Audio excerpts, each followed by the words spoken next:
When I got a call from President Houston Davis and he told me that I had been selected, I think my response is best described as total shock.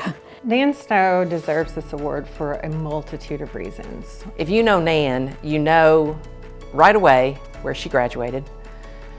She loves her alma mater. She talks about it all the time. In all her social circles, she's telling people the great things UCA is doing and the programs they're supporting. But even more than that, she's looking for other opportunities, you know, that says, well, this university's doing something, why not UCA? And she's done that with a lot of projects, you know, the Women's Giving Circle, the Girl Power in STEM, the Women's Writers Conference. She sees a need out there and she thinks, well, why not UCA? From my perspective, the inspiration that she provides, not only to those of us that are professionals in the field, her passion and her energy towards women's issues, and that's not something she's ever faltered in. Actually, it began with what we women like to call aha moments.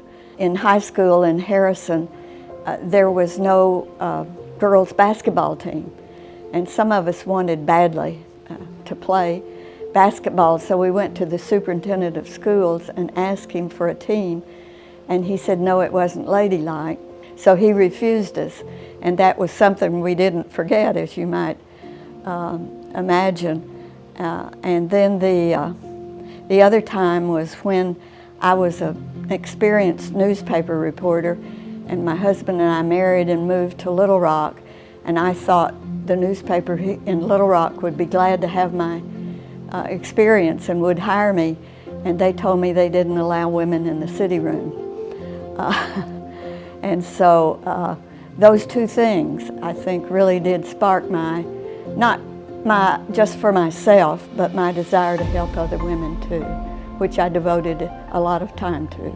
You know, Nan has always had a passion for lifting up women and girls and supporting programs like that. I can tell you that when I met Nan the first time, her energy, the way that she came into the situation, how passionate she was just inspiring. And there's those few people you meet in your life that are impactful right away. That's the way it was with Women's Giving Circle. She just kind of kept gently pushing.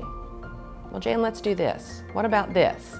And that, I mean, she doesn't come on real strong. She's that quiet voice that is pushing people forward to kind of implement some of her ideas and things she believes in, and then before you know it, you're on board. I mean, you're not only doing the work to help start a program, you're bought into it.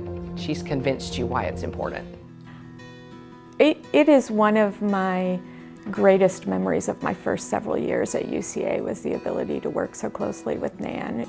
And she has a way about her, which if you've met her, I'm sure you know. She's very humble and very giving of her time and her energies and her wisdom. She doesn't want the attention, but she likes to be in the background pushing projects forward that then have that kind of impact. You can have these great achievements and you can be a mentor and a model for others, and you don't have to brag about all the amazing accomplishments you have. You can simply be in those accomplishments, and that can be enough to show other people the way. Yeah, I mean, I just love her, so I just think she's awesome. I'm happy she's being recognized this year.